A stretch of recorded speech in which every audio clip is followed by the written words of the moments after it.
Welcome to the latest edition of Dynamic Political Centrism, hosted by Alan Steinberg, produced by Dr. Yonatan Yoniaris.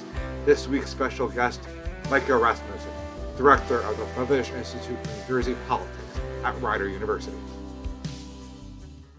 Good evening, everybody. I'm Alan Steinberg, the host of the podcast Dynamic Political Centrism, produced by Dr. Yonatan Yoniaris. Yoni is here.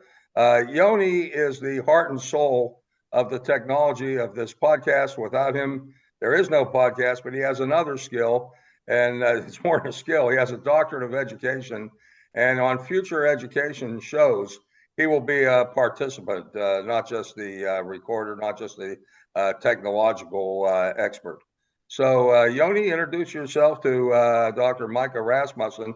I'm a doctor of law, but I feel inferior to you two real doctorates. No, not at all, Alan. I am not. I am not a doctor. Please don't. I have my master's degree from Eagleton, but that's it. I just made you a doctor. Degree. Don't turn me down. As I will explain in a minute, you really merit a doctorate. We will based both on your experience. We will both be in the presence of the doctor here. So okay. So Yoni, introduce yourself, and then I have a brief introduction as to what our end of the year show will be. Mike, it's a pleasure to meet you. I followed your writing since you took over the Institute. Your stuff's thank you. Awesome. You definitely have your foot on the gas in terms of what's going on with New Jersey politics. And it's always awesome to see Rider. I've got an attachment to Rider. I went to Boise State there.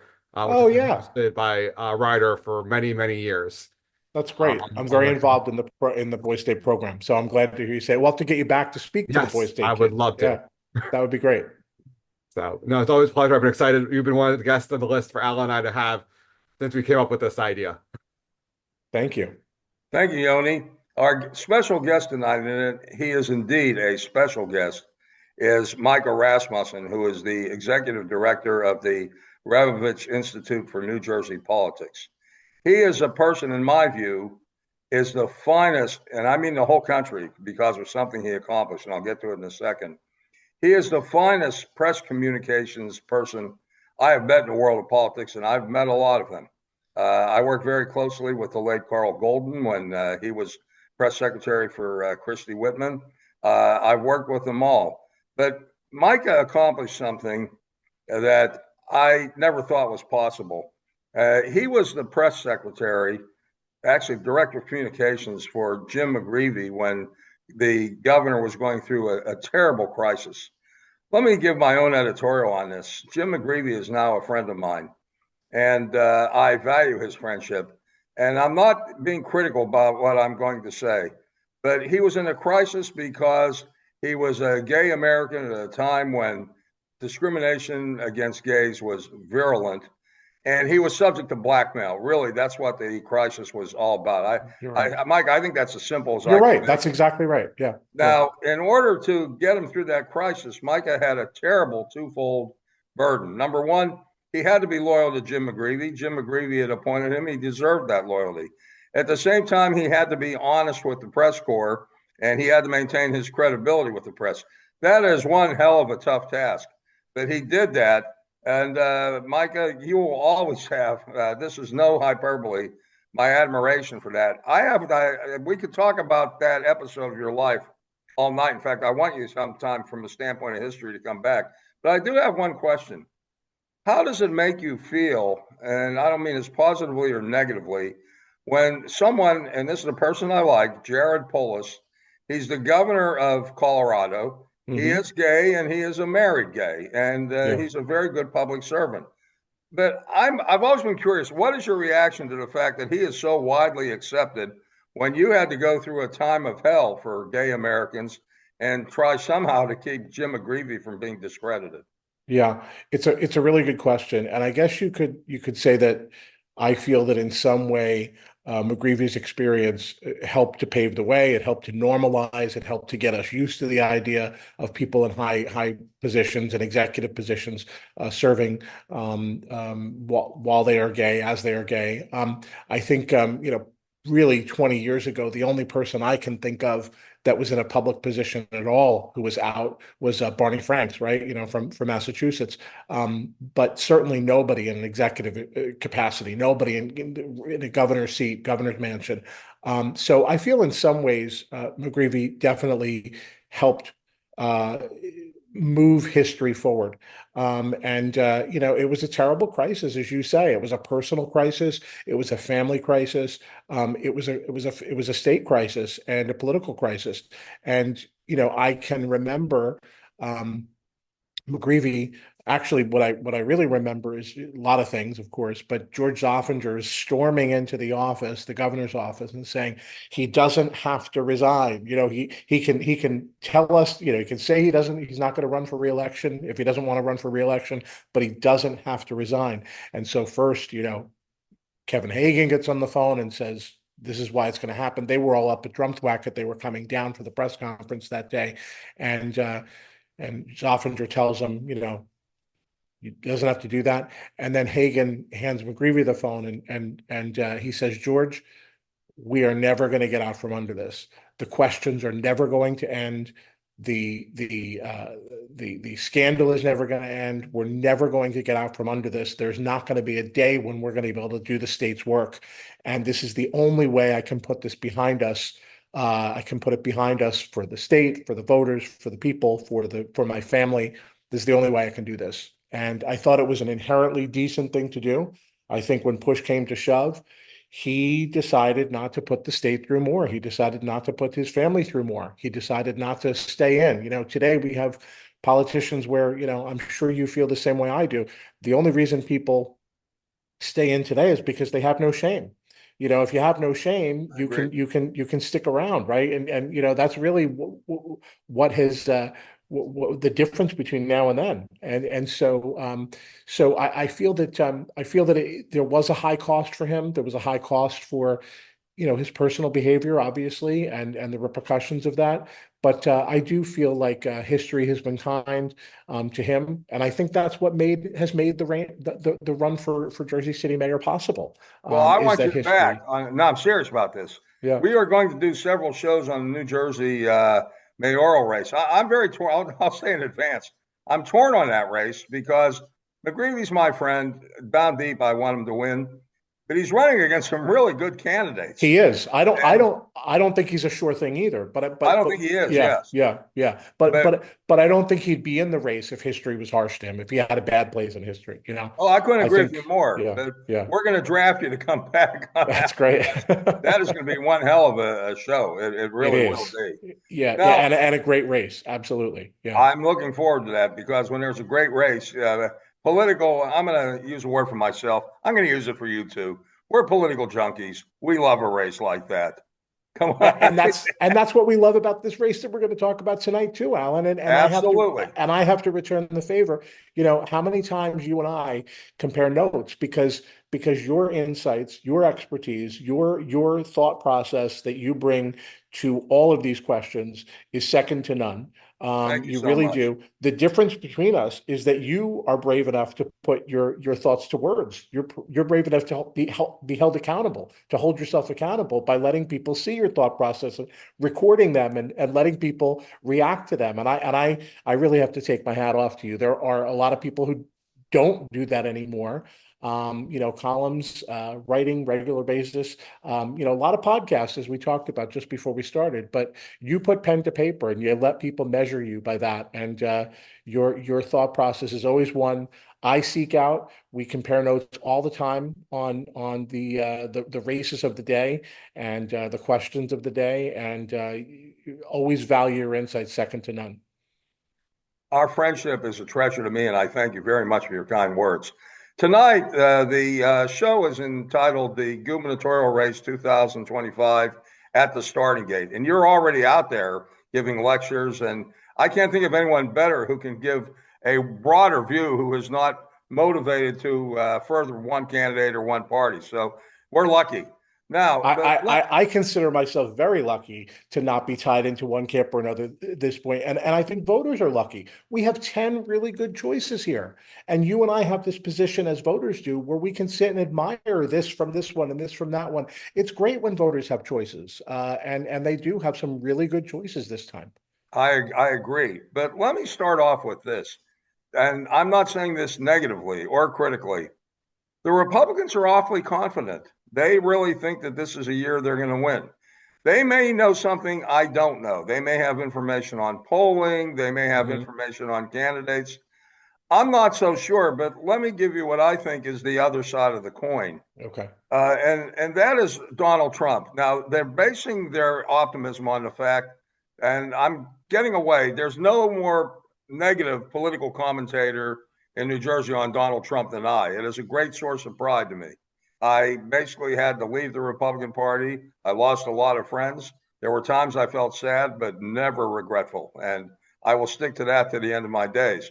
But let me mention this, trying to be a little bit distant on this. Trump won lost New Jersey by only 5 points. That was an upset. I got to give him that. Yep. And the margin, as we indicate, was closer than ever. Usually in New Jersey, the Democrats win by about 12 points. I was shocked by that. I didn't expect that. Me too. However, there are factors going forward that make me question whether Trump is going to be such a positive for the Republican candidate. And just let me mention a couple things in this regard. Number one, you have things coming, matters that could arise. If there is a deportation, a massive deportation, the optics of that are going to be very ugly. The second thing is they announced tariffs tonight. I believe that tariffs will make prices of certain goods go up, and that will lead to the kind of complaints that were against Joe Biden, the same type of thing. The other thing is something that, and I'd like you to comment on this as well. One of the things that hurt the Democrats this time was that they did not have the solid support of two basic roots of the Democratic Party. One was labor. I didn't think labor was all out for them the way I would have expected. Right. And the other thing, this is something that David Plouffe, a person I admire him tremendously, and he used to work in New Jersey. Ray Lesniak told me he used to work with him. But David Plouffe said that they had the Democrat turnout. They did not get the moderate turnout. I never thought of that, but I think he's exactly right. So if you can comment on those few things, I don't think maybe the Republicans are right. Maybe they should be optimistic, but I'm not sure. Yeah, so what I would say about both of those groups is that if they really are swinging, if they are persuadable, if they can move back and forth, as they apparently did between Joe Biden in 2020 and Donald Trump in 2024, then they can move back. There's nothing that's going to suggest that they have to stay with Trump, right? They can just as quickly move back as they were in 2020, or they can stay with Trump. But I tend to, and look, I didn't see this close result coming in New Jersey. I didn't see the entire country moving uniformly, though small, but uniformly toward Trump. So, maybe I am not the most objective person on this question either, but I take out the crystal ball and I think the same thing you do. I think that he's not really going to have a honeymoon period. He's going to fall right back to where his approval rating has always been, which is underwater. I don't think there's anything to suggest that views on Trump are going to change fundamentally.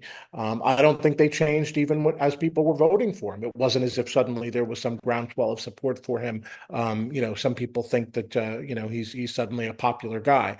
I think that tariffs are going to be a terrible drain. I think that mass deportations are going to be a terrible drain, and I think particularly in New Jersey, these are not going to play well. So, right now, I think if you're, and I don't mean to jump the gun, but right now, if you're John Brownneck, if you're a guy who has been critical of Trump, you're sort of on the defensive here. How can you win a Republican primary in which the incumbent president is somebody you have been critical of? But in 6 months, if Trump is back underwater, if he's in trouble, if prices are not down, he now owns this economy, right? As of January 20th, it's absolutely his. And so, I think it could be a very different world, by the time we get to June. I want to mention something on the deportation, and that is the reference that is often made to quote unquote Hispanic voters. I don't make that reference. I believe that African Americans are an ethnic group. I think what you have are various Hispanic speaking groups, but they're all different ethnic groups. I became more Absolutely. sensitive to that when I was at EPA, and I found that the difference between Puerto Ricans, whom I work with very closely and enjoyed tremendously working with Puerto Ricans in both the island and throughout Region 2, but they think of themselves as separate groups. And at the same time, they, no matter which Hispanic ethnic group they are, they will be very appalled by deportation. I have Yeah. no doubt Yeah. about that. I agree with you. And I would also underscore the point you just made, so we know that the Hispanic voters in Passaic County, were warm to Trump this time. We know that even in Hudson County, the margins for Democrats were nowhere near what they should have been. But I'll give you an example. Ward 2 in the city of Vineland, the town I grew up in, spent the Mhm. second half of my I childhood never knew in. you were from Vineland. Yeah, yeah. It's a great Jewish town too at one time. We moved there. We moved there when I was 9, and I lived there until I graduated high school. So the second half of my childhood was there, Oh yeah, and that's uh, right. and no, that's okay. Ward 2 is the city. Many people won't know this, won't have any reason to know this, but Vineland used to be two different municipalities until 1952. It was the city of Vineland was very, the urban core, and then the entirety surrounded Vineland was the Landis Township. And in 1952, they merged and they became a very large city, the largest city by land area in New Jersey. But the core is still very Hispanic, and specifically, it's Puerto Rican. And there is a huge Puerto Rican population um, settling in Vineland. It has been for a couple of generations. And that ward, even as Hispanic voters in other parts of the state were going for Trump, that ward was 2-1 for Harris.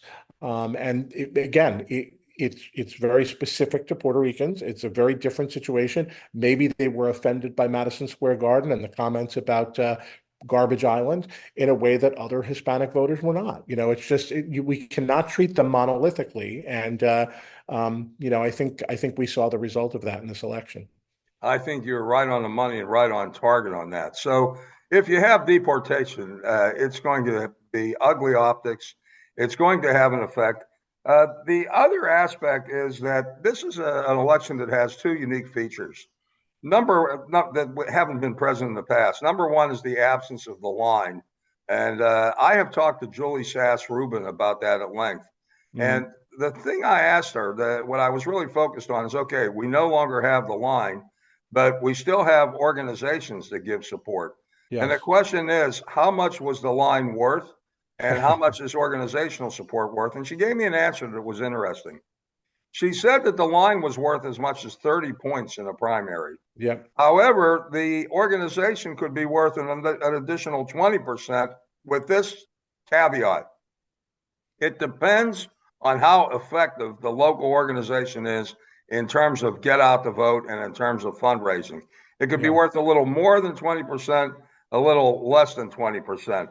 But that's something we're going to find out in this election. And the other thing is that dovetails with that is that this is an election where certain candidates, most notably Steve Fulop, are trying to run, and Sean Spiller, who's trying to run overall as candidate of the teachers throughout the state. Candidates are no longer relying exclusively on their home base as the core of their Hmm. support, Hmm. and that is a unique feature also. But I'm really interested in your thinking as to the value of the line and how you think it might affect things in the primary. Yeah. Yeah. My conversations with Julia before all of this were a little bit different in that I asked that very question too. I was a skeptic of how much of the power that's attributed to the line was actually the organizational strength, was actually the work that an organization does. And I'm glad to hear her say that it can be the organization's strength, because in a county like Camden County, for example, you and I know that they've got a tremendous mail-in program, mail-in vote by mail 100%. program. incredible program. So they work really hard at that, and that is worth a lot of points. And that's going to be something that they're going to do. And they've got their voters in the habit of voting by mail.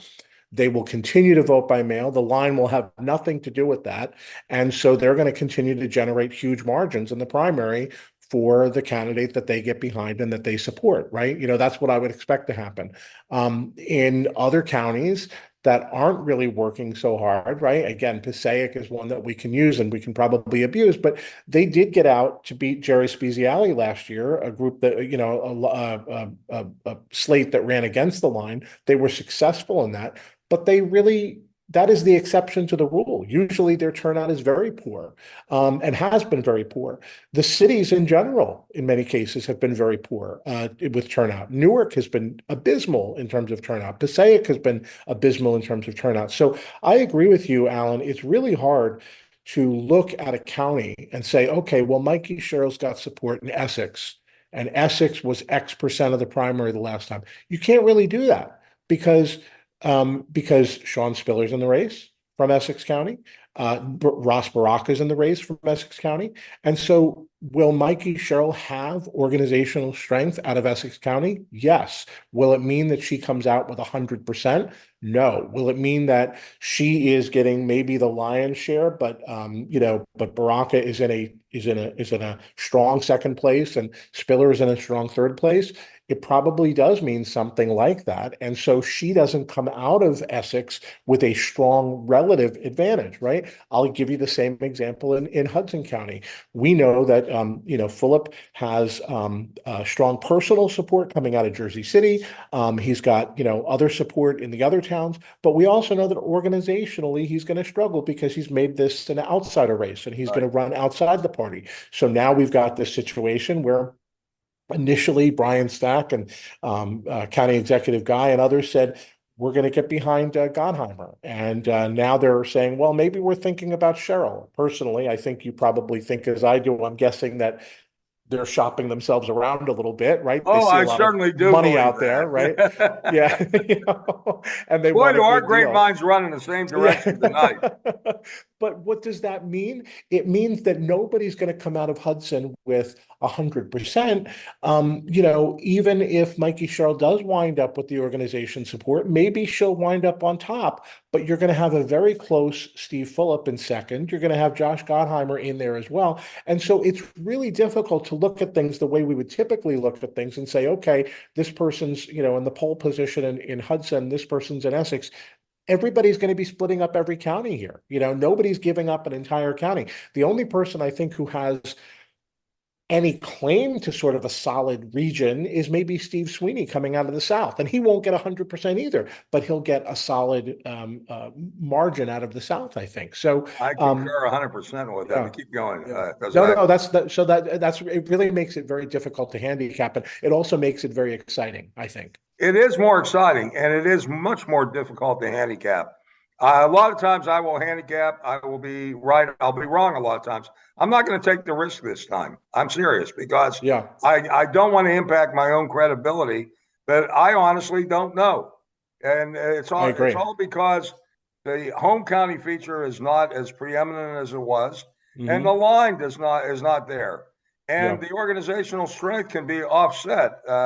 There was something I was going to mention later on Fulop, but it's good that I'll mention it now. He is running a campaign where he is basically shunning almost the support of county chairs. But actively trying to pick fights with them, in my estimation. Absolutely. Right? Having his own slate of legislative members. But there is another factor that is involved with him, and that is that he is going to mayors. And I happen to know his ground game person. She's a delightful person, Lisa Mandelblatt. Yes. Delightful person. And at the very beginning of the campaign, she mentioned to me, this is a campaign where the mayors are going to get heard. They are going to get heard, H-E-A-R-D, not H-U-R-T. Because she said that mayors are frustrated. They feel that Trenton doesn't listen to them. They feel the county chairs don't listen to them. And there are a lot of prominent mayors who have endorsed Fulop, and we're going to see how effective they may be. We're going to have a lot of questions that are answered this time. And I think that the mayors are where some of the real organizational strength is. They all have operations and in their own city, in their own municipality. They all know how to turn out the vote in their own municipality when they're running. They've built their own political operations, and that is sort of irrespective of what's going on with the county organizations. They all can mobilize their own voters. And the fact that he has gone around the organizations and gone to the mayors that, tapping into their networks, I think is a genius move. If they stay with him, right, there's going to be a lot of pressure on them to go with their county organizations, but they all came out early for him. Their credibility is on the line. I don't think that they're going to be caving on Moss. I think he's got strong support from a lot of really good mayors. And quite frankly, they have served with him. They've worked on, Conference of Mayors and League of Municipalities with him. They know him. And I think their endorsements and their support, I think, says a lot for his candidacy. And they knew what they were signing up for. They knew that he was an anti-establishment candidate. They knew that he was going on this outside lane, and they're with him anyway. And so I think it does say a lot for him. If he does manage to win this thing, this is going to be an entirely new formula. This is going to be an entirely new way of doing things. It's going to be a revolution. Absolutely. Yeah. It really is. I mean, you and I have been talking about this a lot, and I will not venture as to how it's going to go, but boy, I'm following this one closely. Absolutely. They all have different strengths that they bring to the table, right? Absolutely. I mean, I absolutely think that the two members of Congress, they're getting national attention. They're on CNN. They're getting, there's no question that they are strong, formidable candidates. They raise a lot of money, especially Gottheimer, but Cheryl is no slouch either with jumping out of the box with $600,000 in one day. So I don't think money, quite frankly, is even going to be a decisive factor because I think they're all going to have it. Quite frankly, I think they're all going to raise what they need to raise. If you don't have it, it's a problem. No, I think they are. I think in this case, but you're right. Yeah, you're right. They are all going to have it, and it'll become a matter of how effective they are at spending it. And then if we want to continue the thread, we also have another way that I don't discount either, which is Ross Baraka's way, which is I'm going to go around the state. I'm not going to rely on a home base, as you just said. I'm not going to rely on Essex County. I'm going to go out and I'm going to make an appeal to all of the voters of color in the Democratic primary in New Jersey. And that ought to be 45% of the primary electorate. And so if he does well, that's going to give him a real pocket of support. And the other thing, Alan, that we should talk about is that they all have their different methods of getting there. But when you're splitting the vote six ways in a race with six stars, in a race where you might have 700,000-800,000 voters at the top of the mark, in an ideal world, you might have 1 million. So somebody's going to win this race with 200,000 votes, 250,000 votes. It's not going to be a lot of votes that it takes to win this race. And so they all have different ways that they're going to get there, whether it's with reformers and progressives and outsiders, the Phillip Lane, or whether it is with Baraka going and making the progressive pitch and the pitch to voters of color, or whether it is, Mikey and Josh Gottheimer trying to make this, the sort of the statewide name for themselves. They all have a different approach, but they all have a different viable path to getting those number of votes they need to win this election in June. I'm going to get to both of those things. I'm glad you mentioned that because I'm now going to get into the individual candidates where this becomes more of evident. I want to start with the Republican candidates. Sure. And I will express I will not hold back opinions I have on some of them. I hope. Good. And, I can be quite colorful on this matter. I was very close to Jack Ciattarelli at one time. Okay. And I was close to him because I was still a Republican. I was hoping that maybe Trumpism would be defeated. Mm-hmm. And Jack was out there as the ultimate anti-Trumper. Yes. And he disappointed me terribly. He folded himself right in this time. Yeah. He just threw everybody else under the bus. He went out of his way to ingratiate himself with Trumpism and Trump. Mm-hmm. And I will. He came out early this time. Yes. Last time the allegation was, and it wasn't an allegation, it was a fact that he went to the Stop the Steal rally, right? This time he endorsed Trump. I scooped the story on that, by the way. Okay. All right. Good. Okay. All right. Yeah, but this time he publicly endorsed him very, very early in the early process. So on. you're absolutely right. Yeah.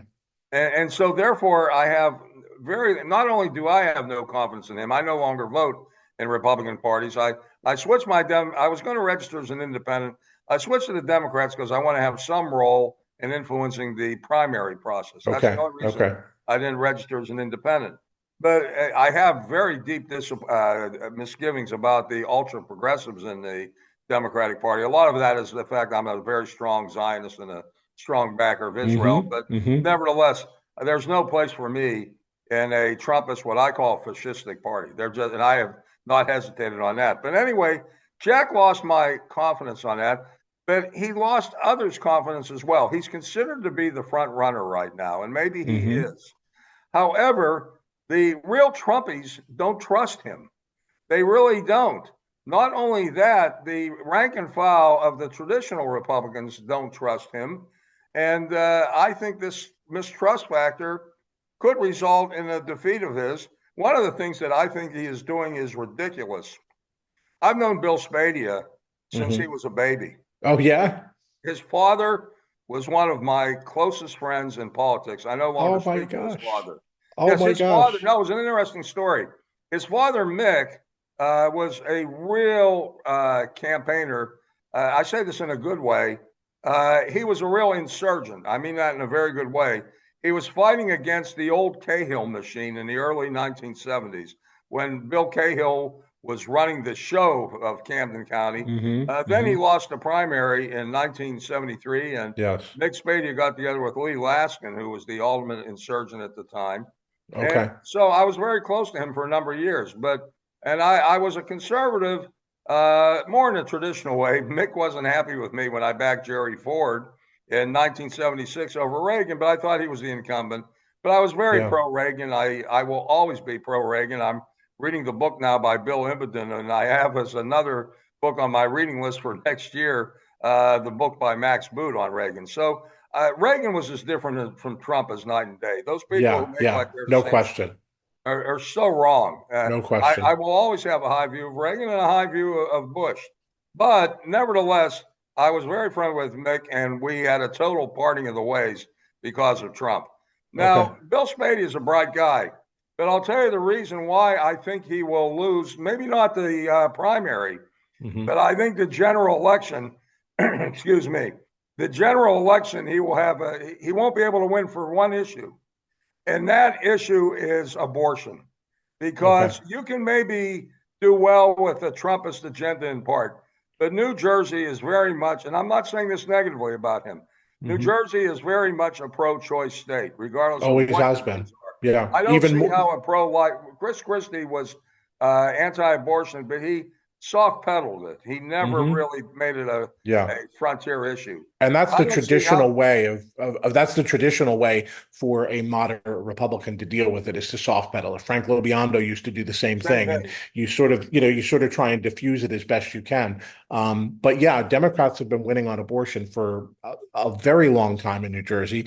Maybe people don't have the memory that we do, but going back to the 80s and the 90s, and New Jersey is even more pro-choice now than it was then.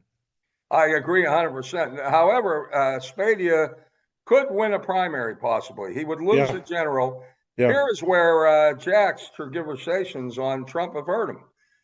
George Gilmore, he's a powerful county chair in Ocean. He's with Spadea all the way, and I think that's because he is put off by the way Chitterelli has played games with the whole Trump issue. At least Spadea is out there. He's authentic, and he is pro-Trump. When I saw that PAC group tried to do something against Spadea, that Spadea really isn't the most pro-Trump that Jack Chitterelli is, I said hogwash. That's ridiculous. Well, if Gilmore is with Spadea, then I mean we know that that's the prize. Ocean County is the prize in the Republican primary in New Jersey. It's one out of every 3 or 4 Republican votes in the primary. So it's a huge deal. It's certainly as much as 20%. I can't remember exactly what the number is, but it's huge. And so that is a big prize, and it instantly makes Spady viable, I think, as far as the Republican primary is concerned. Um, and I think there's a couple of things that I want to respond to. Sure. One is the idea that Jack has this, I think, early advantage of name recognition, familiarity. He is the guy who came within 4 points of beating Phil Murphy, right? So I think that he's got this early leap out in front. That's why we're calling him the front runner. Um, but the thing about that name recognition, about that familiarity, is that's something that can change over time, right? That's some people can catch up with that over time. Spady is certainly no slouch when it comes to name recognition. He's been a household name to every listener of 101.5 for a long time.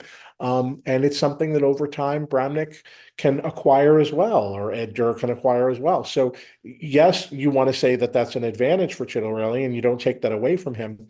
But the other thing that you mentioned that's really interesting is that he's getting arrows slung at him from both sides. As you say, Trump world doesn't really consider him one of their own because of his history with them, right? And the anti-Trump world certainly sees him as a stop the steal guy. And so it's sort of like he gets it from both directions. And it's because he has tried to ride the line that maybe some would say he doesn't really have a home in either camp.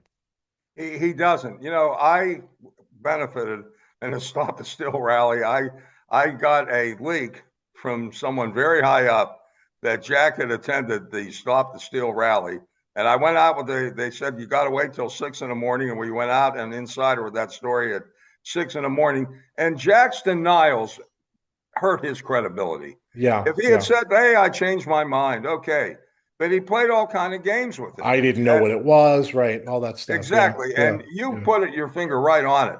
He is getting arrows that are slinging from him from all sides. He may still be a front runner, but it's not a guarantee. But getting to Bramnick, this to me is a source of personal sadness. I have so much admiration from John Bramnick. I make a full disclosure here. I do have a favorite candidate in each party. And the Democrats, it's Gottheimer because of my connection with him on Israel. I got to be full disclosure. I don't want to mislead my listeners. Okay. And the Republican Party, my candidate is Bramnick.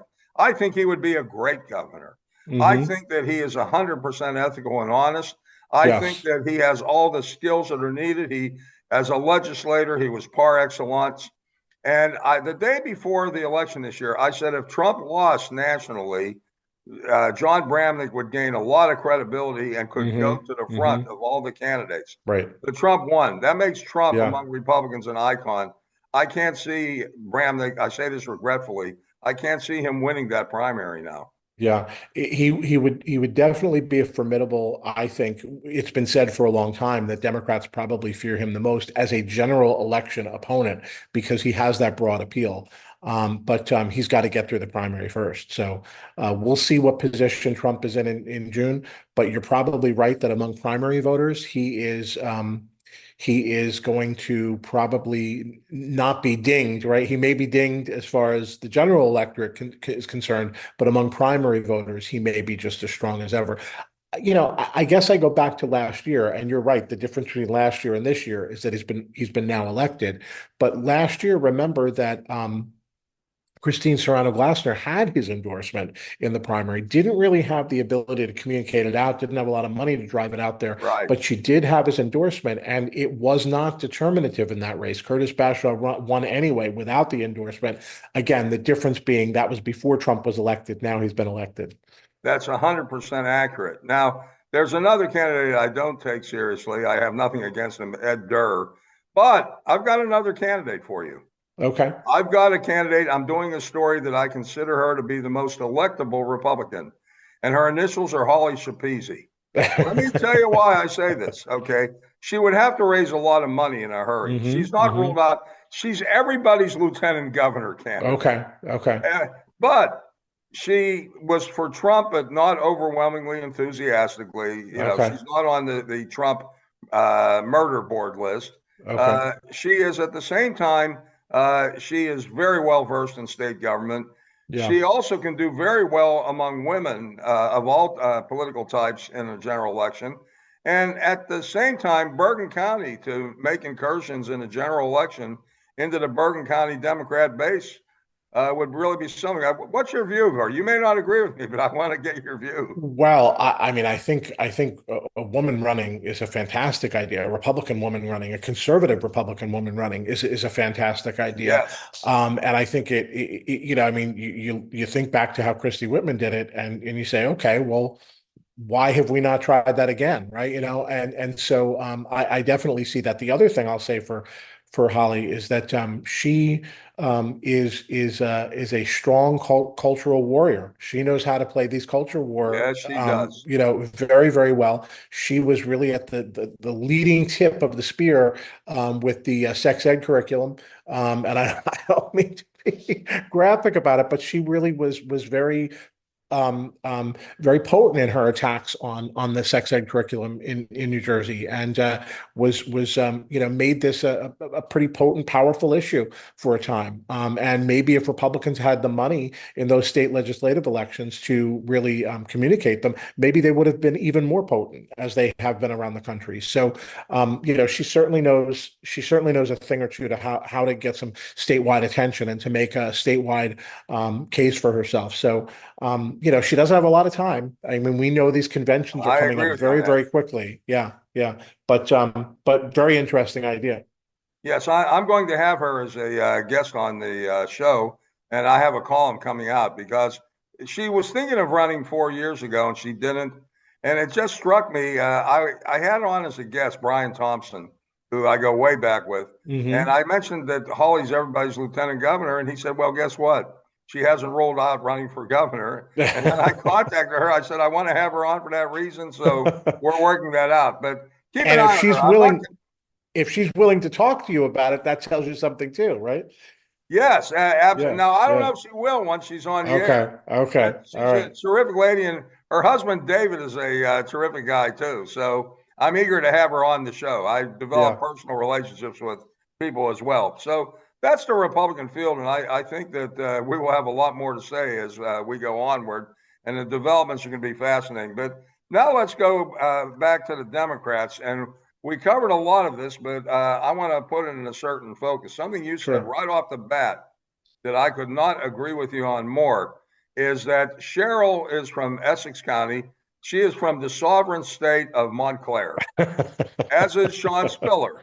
Yes, yes. Now, normally the Essex County endorsement, she has the endorsement of Joe D. Leroy Hmm. Jones is a Leroy terrific Jones. state Yep, chair. yep. Leroy is a terrifically effective operative. And I will always Absolutely. have a high view of Joe D. because when I was at Region 2 EPA and I was coming out with the program for the cleanup of the Passaic River, he showed up at our press conference. I said, Joe, this is great. You want to talk? He said, no, no, no, I don't need to talk. It's your show. I just wanted to show support. He is Yeah, a and you know very what? good human being. And you know what? I would say the same thing about his involvement in the lead pipe removal with Newark, right? That was something that Baraka really Fantastic. was out in front on. But Baraka would not have been able to do that if it wasn't for the county borrowing capacity, bonding capacity, and Joe was willing to play a supporting role and let Baraka drive that out in front, and they got something done that no urban city in America has been able to do, which is pull out I'm of, getting to that because yeah. at Go the ahead. I'm time, sorry. Yeah, no, no, don't be sorry. I'm glad you brought it out for this yeah. reason. You've laid the foundation, and as a result of that, I wrote an article saying, "Why not Ras Baraka for governor?" And so he called me one day. I almost started to say, "This is Ras Baraka," but I'll get to where I think he does have obstacles, but He it's does. not impossible. But Hmm. as you mentioned, Essex is subject to a three-way split. Spiller will have a lot of support there, not just because of not just because of the fact that he's from Montclair and was a mayor there, but also because of the population of teachers is high there, and he's a Hmm. well-known commodity. I think Cheryl's likely to carry the county, but So do I. not by this overwhelming landslide. Exactly. I just don't think that It, is the case. it's more like presidential primaries where you'll come out of a state, you'll win Iowa, but your opponent got almost as many delegates as you did, right? And so Exactly. so I think we're forgetting. Maybe it's easy to overlook that. She can win Essex and not have a tremendous traction out of the process, out of that. No, I agree, and it's going to be interesting to see the way that split develops. On the other hand, in terms of Baraka, as you mentioned, what he did in terms of the lead service lines was one of the greatest municipal initiatives in the history of environmentalism in New Jersey. Incredible. I could Yep. not admire him more for that. Me too. And Me too. he went on television. He got national exposure on that. And I think it was just so admirable what he did. And he put the problems of environment in urban areas on the communications map.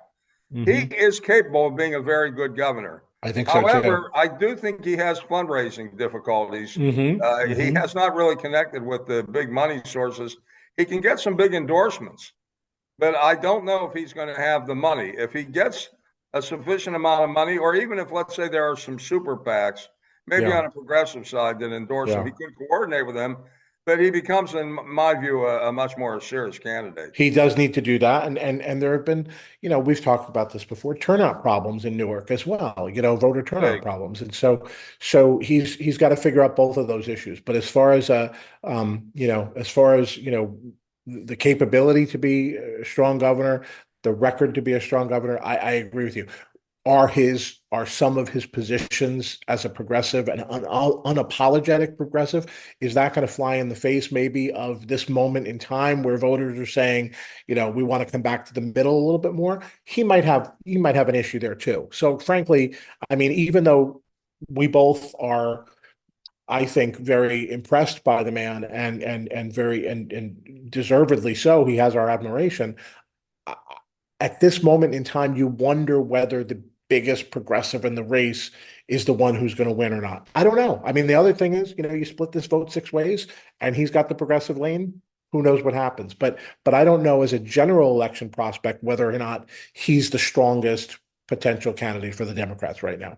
Well, a lot depends on the capability of GOTV in Newark. I'll tell you an interesting story. You're probably aware of this anyway. You mentioned Christy Whitman before. I was involved in both her campaigns. She won as a conservative, basically, the Right. first time she ran. Right. But she moved to the left over the years. Yeah. But what was interesting is the victory in 1993. She was elected because Jim Florio, who became one of my dearest friends of life, really fell way short in Essex County. Yes. A Democrat needs to win Essex County by about 50, 60,000 votes. Yes. Rebovich did that margin in 1997 and almost won, almost scored a big upset. Yep. But the Florio margin was only 38,000. And it was due to an issue, and this is where education can sometimes be a sleeper issue. It was due to the issue of school takeover in Newark.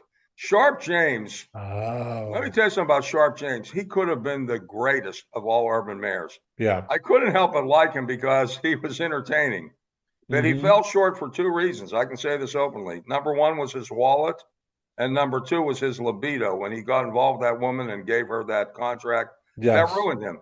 He had a very good staff. He had a much better staff than Cory Booker had later on.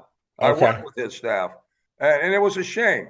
What happened with Sharp James was a tragedy in a lot of ways, but he knew his onions. Believe me, he did. Well, in 1993, I got a call the night before the general election from my all-time favorite street politician, Frank Holman. I love Frank and cherish his memory. He called me. He said, Whitman's going to win tomorrow. I said, how do you know that? She's going to do well in Newark. I said, how do you know that? He said, I went to Newark today and I found that James has done nothing in terms of GOTV because he's furious. He's furious at Florio, and Florio never denied this to me. He's furious at Florio because of the school takeover issue. Yeah. In Newark, it was regarded as a form of colonialism. And so he really sat on his hands and did nothing. And that's how Whitman, more that issue than the tax issue, actually. So the question is, what will Baraka be able to do in terms of GOTV? I don't know that. You're more familiar with the Democrat scene on that. Well, he's got a lot of. We've pushed him on this over the recent years because turnout has not been good in Newark, and we say, look, the Brian Stack model is you get your voters voting every year, you keep them in the practice of voting, you don't let them get out of the practice of voting, and he's got another answer, which is when it counts, they'll come out. Well, what about you? When you ran, you didn't really get them out. Well, I didn't have to because I was going to win anyway, all that stuff. We get out when we have to get out. I don't really buy that. I don't really, I think I don't either. when you're rusty, when people are out of practice, it's hard to get them back into practice. And I think that the numbers were ultimately soft for Harris this time. I think it's been a long time since Newark's been mobilized the way it needs to be mobilized. Well, is there a political guru, I say this in a positive way, in Newark that could bring about a change in Baraka's thinking, a change in the Newark cognoscenti, so to speak? Because the potential is there. I mean, one of the great things of our time is the emergence of African Americans running their own politics. Absolutely. I love it, but they could do much better in Newark than they've done. Well, it would take governance, not in terms of governance, but in terms of I don't know the answer to your question specifically, but what it will take at this point is rebuilding from the ground up, almost certainly starting from scratch. And does he have the support congregation by congregation? Absolutely. He's got over 100 Black ministers around the state who have just supported him. And so he can do that. But again, you've got about 190, 180 days to do it. And you've got to be real about doing it. You've got to set about the work of doing it. Can it happen? I don't know, but it certainly is not something where you're going to be able to fall back on, an old rusty machine that has not fired in a while, and time is short. So, if that's how he's spending his time, and he's figuring out vote by vote how they're going to do this, and congregation by congregation and block by block, maybe they can do it. I don't know the answer to that, but it's a formidable task when you're talking about starting up something that hasn't been started up in a very long time. I concur. Now, recently I had a meeting with Spiller, and he was politically adept. I guess you have to be that way when you're leading the NJA. Yeah. And I told him stories about when I was Republican senior policy advisor on education when the late Chuck Hytine was the speaker. I worked very closely with the NJA, and they knew the game. Oh, boy, did they know the game. In fact, what was funny is in 1993, actually in 91, in 91, when the Republicans got a veto-proof majority in the Assembly and Senate, it was due to the NJEA that they got that. Yes. The NJEA and the NRA were the oddest combination in the history of New Jersey politics.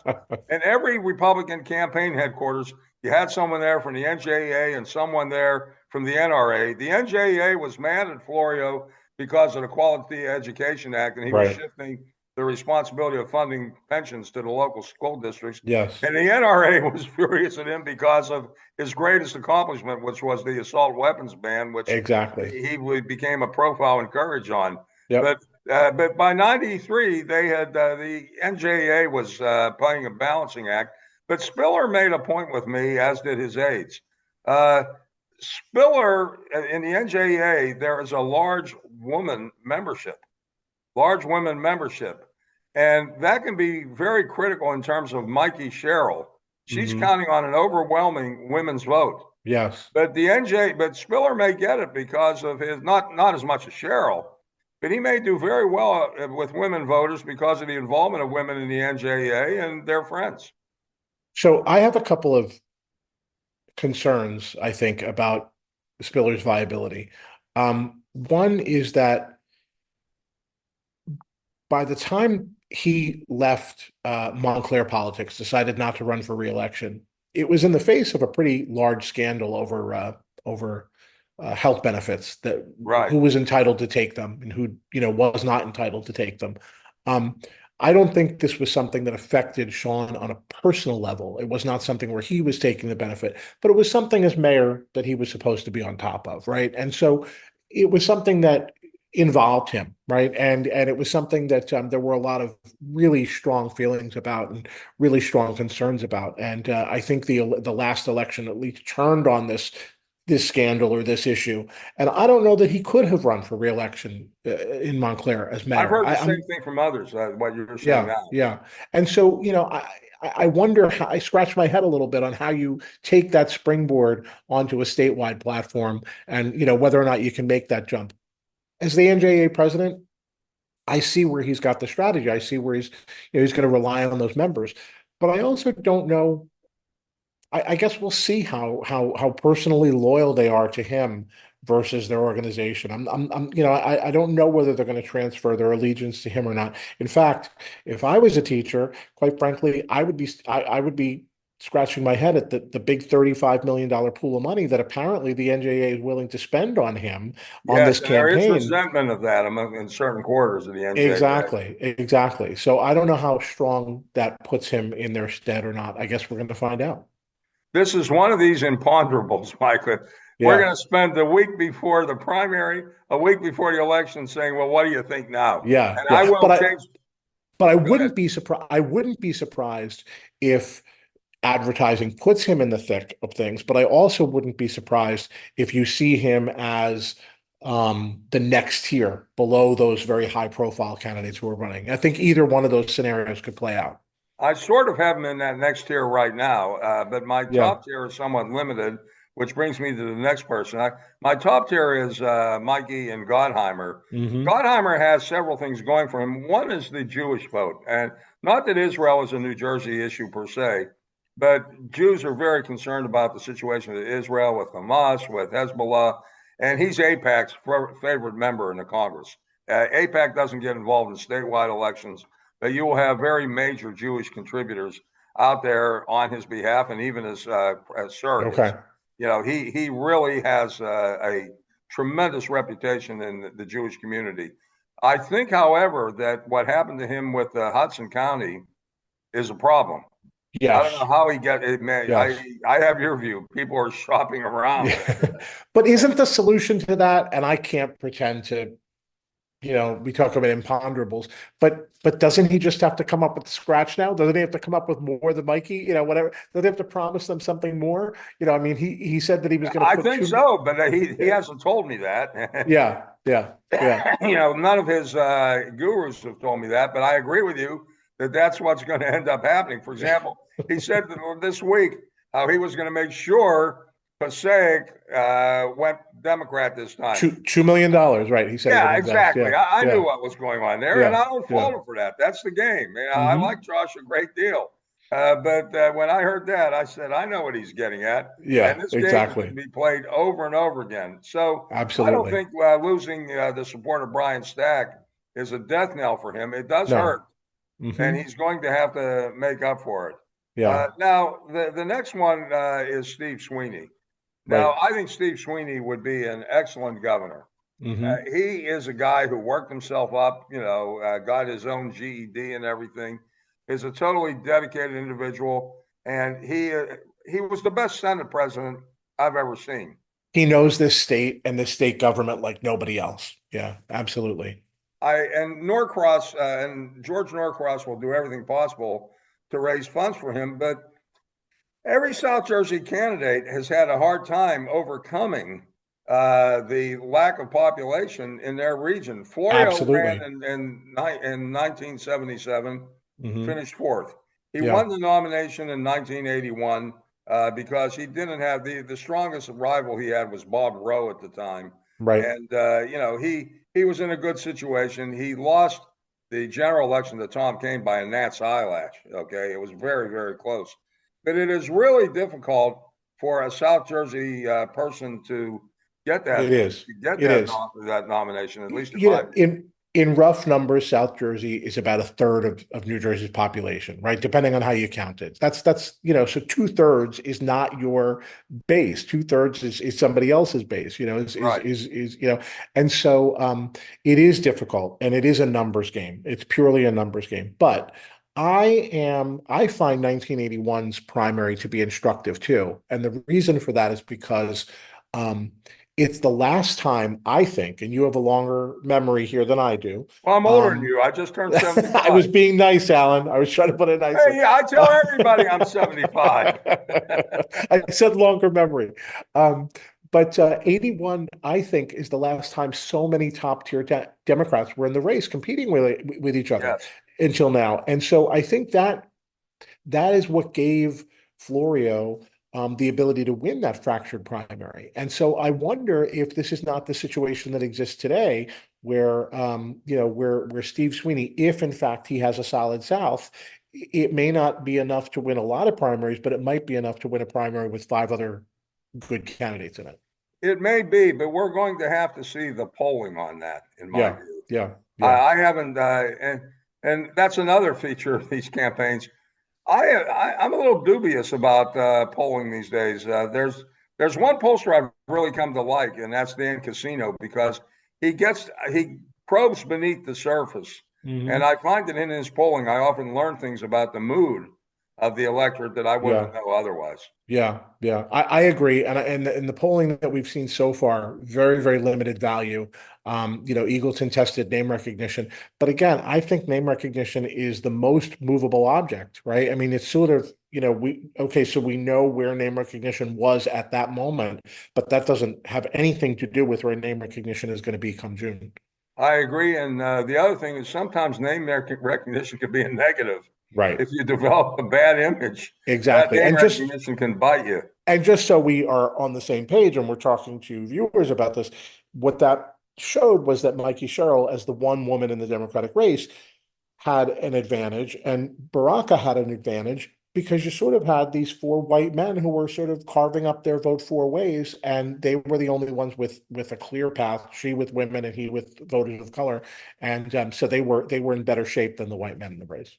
Yeah, exactly, and that's how it turned out. How it's going to turn out in November of 2025 is going to be anybody's ball game. I can't wait for this race to get started. There are so many different factors, but this race is going to have all my attention. I read something interesting, not a bad thing, but that Mikey Sherrill is a roommate of Abigail Spanberger, who's running for That's right. governor of Virginia. That's right. They house I together in wonder if they Congress. share any consultants. No, I'm serious about that. I wonder too. We'll have to dig on that. Because Wouldn't surprise me at all. It wouldn't surprise me at all because they both have, not only do they both come from the centrist part of the party, but they also come from the military veteran part of the party exactly. too. They have this very similar background that they bring. Exactly. So I think that these are going to be interesting developments to look forward to. Mike, Absolutely. I can't thank you enough for coming on the show tonight. This has been a great show. Thanks, And Alan. I agree. I look forward to more shows. We just had reappear Yoni Aries, and Yoni and I are going to do an end of the year show where we're going to be referring a lot to this show. But Yoni doesn't know one thing. I'm wearing a green sweater tonight. This green sweater is in honor of the Philadelphia Eagles. And I am going to talk a little bit about sports. I'm a sports junkie, and when we do our end of the year program, I am going to make the statement that the greatest offensive weapon I have seen in my time is the great play of Sean, the running back for the Philadelphia Eagles. What? Saquon Barkley. Saquon, yeah. Oh, geez. So I'm out of my league on football. I might as well just sign off. But if I'm remembering correctly, Alan, and please tell me if I'm wrong, your granddaughter is an Eagles fan, isn't she? Is that right? Or no? Am I Yeah, wrong because of my son. Yes. Yeah. There you go. Yeah. Because of my son. Yeah. But Saquon will be running that ball. He'll be catching that ball, and I'll be wearing green until the Eagles are eliminated from the playoffs. Hey, I do have to have a life other than just politics. As hard as that can be to fit everything in, but I do fit it in. Okay, Mike, a terrific show. We'll be talking. Thank you very much for having me. I do want to also do a New Jersey history show where you talk about the McGreevy and your experience with that. So I would love to, but if you're going to do that, you got to get a lot of other people too, because I've got a piece of it. There are I other understand. people. No, I'll get others. Yeah. No, that would be a lot of fun. I mean, that's really a great love of mine, and I don't get to talk nearly enough about that because when I talk to my students, they're interested in the here and now. They don't want to hear about I came up in politics through the McGreevy. That's what the start of my passion. Oh, that's awesome. So I you're very much cool. remember sitting at home watching that press conference. Oh my gosh. Wow. That's awesome. I now, having read the book, I've read Dick Cody's book. I also read Leslie. Yeah. So it's very interesting seeing the two very distinct perspectives from them. And Lesniak was in the room. Lesniak was absolutely closely I talk to Ray advising about that all the time. Yeah. And he wrote about it in his book, and it was a very compelling and very tough personal story. But we'll be able to add on at the end of the history show. Well, Jake Tapper had McGreevy on also on his show. That's right. And we'll be able to talk about that. And any shows where we can bring in history is terrific. That'd be great. Terrific. Okay, my friend. Thank you very much. And we look forward to further discussions. It's good. Thank you again for having me. All right. All the best. Take care. Good night. That is this week's broadcast of the Dynamic Political Centrism podcast. Delighted to have the listeners weigh in, and look forward to the end of the year. We have a few more very compelling guests coming on. Not as compelling as Micah Rasmussen, perhaps, but very compelling guests. And we look forward to your continuing listenership. That's all for tonight. Take care. Thank you for joining us. Wishing all of you a very happy Thanksgiving.